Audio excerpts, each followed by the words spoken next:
All right, guys, so today we're going to talk about the zero product rule or law. And it simply says that when you're multiplying and the product is equal to zero, then one of the factors has to also equal to zero. For instance, if A times B is equal to zero, then either A equals zero or B equals zero. So if we want to solve a quadratic, we can set each of the factors equal to zero and then solve for x. Let's look at an example. So in this example, we have two factors. The first factor is 5x minus 1, and the second factor is 2x plus 5. We're going to take each factor, set it equal to 0, and then solve for x.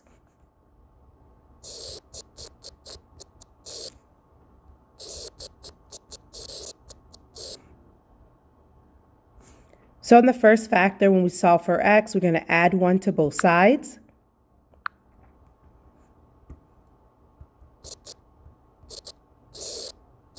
And we get that 5x is equal to 1. And then we would divide both sides by 5.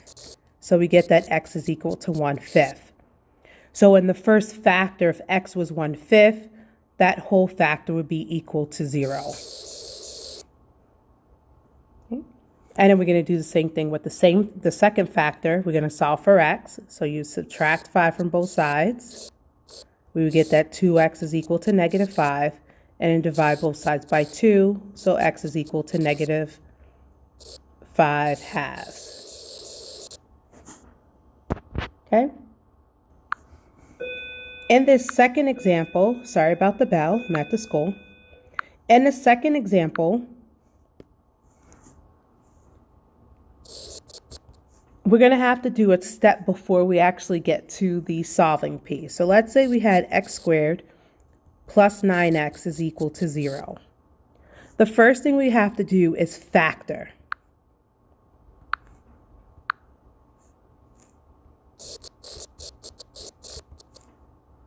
And so if we factor x squared and 9x, they both have an x in common, so we'll factor out the x, which leaves us with x plus 9 in parentheses.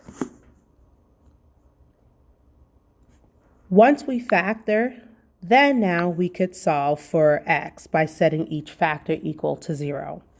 So we have x is a factor, and then x plus 9 is a factor. So we're going to set each factor equal to 0, and then solve for x. Well, in the first one, it's already solved. X is 0. And in the second one, we would subtract 9 from both sides, and we get that x is equal to negative 9. So if x was 0, the whole thing would be equal to 0. Or if x was negative 9, it would also be equal to 0. Okay, in this third example, we have x squared minus 36.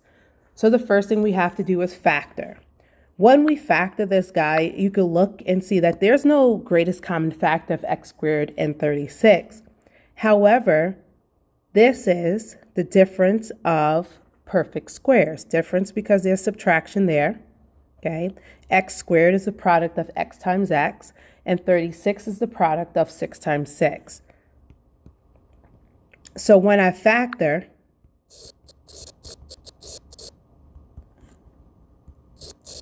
my factors would be x plus 3, that should be 6, x plus 6 times x minus 6. Again, we factored it this way because this is the difference of perfect squares. So now my factors are x plus 6 and x minus 6. So then I'm going to set each factor equal to 0 and then solve for x.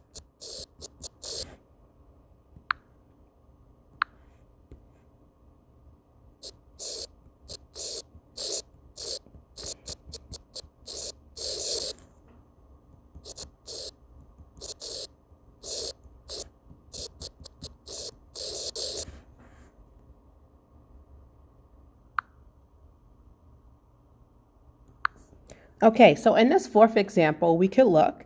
This is a trinomial, so we don't have the opportunity to factor the difference of perfect squares. There's no greatest common factor with the three terms x squared, 12x, and 27. So we're just going to factor the trinomial where a is actually equal to 1.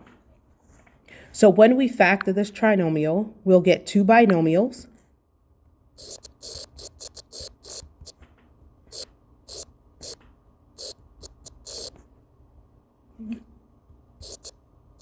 X is going to lead both because x times x is going to give us x squared.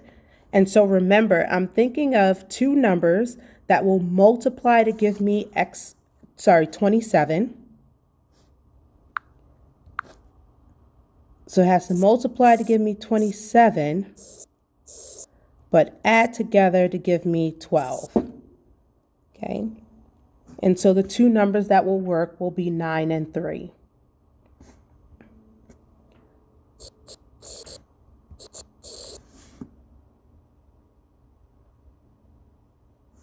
Once I factor, I set each factor equal to 0 and then solve for x.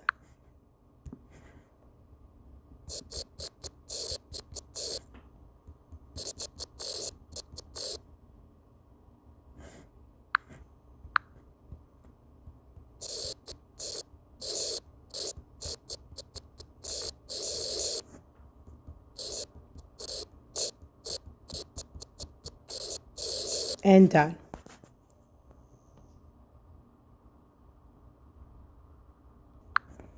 Okay, so in this last one, we have a little bit more work to do before we get to the factoring part or even to set each factor equal to 0 to solve for x. So first thing I'm going to do is move all terms to the same side. So if I move all terms to the same side, I get x squared plus 8x minus 65 minus x plus 5, because remember when it moves over, the signs change, is equal to 0. Okay, so I moved everything over to one side so I could get it equal to 0. Now I'm going to combine like terms. So I get that x squared, and I have 8x minus x, that's going to give me 7x. And then I have negative 65 plus 5. And that's going to give me negative 60 is equal to 0. Now, once I have this trinomial here, I could factor the quadratic portion of it and then set each factor equal to 0 to solve for x. So I'm going to factor.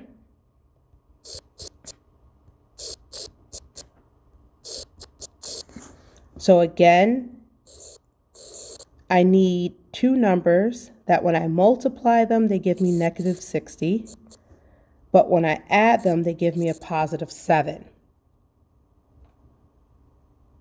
And the two factors of 60 that will work are going to be 12 and 5. And I would need a positive 12, because I want a positive 7, and a negative 5. Positive 12 times negative 5 gives me the negative 60. Now I could set each factor equal to 0, because this is a factor and that's a factor. So I get x plus 12 is equal to 0. X minus 5 is equal,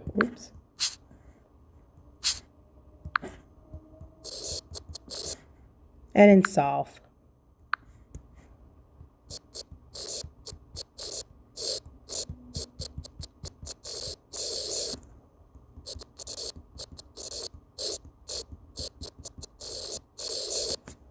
And there you have it, the zero product law.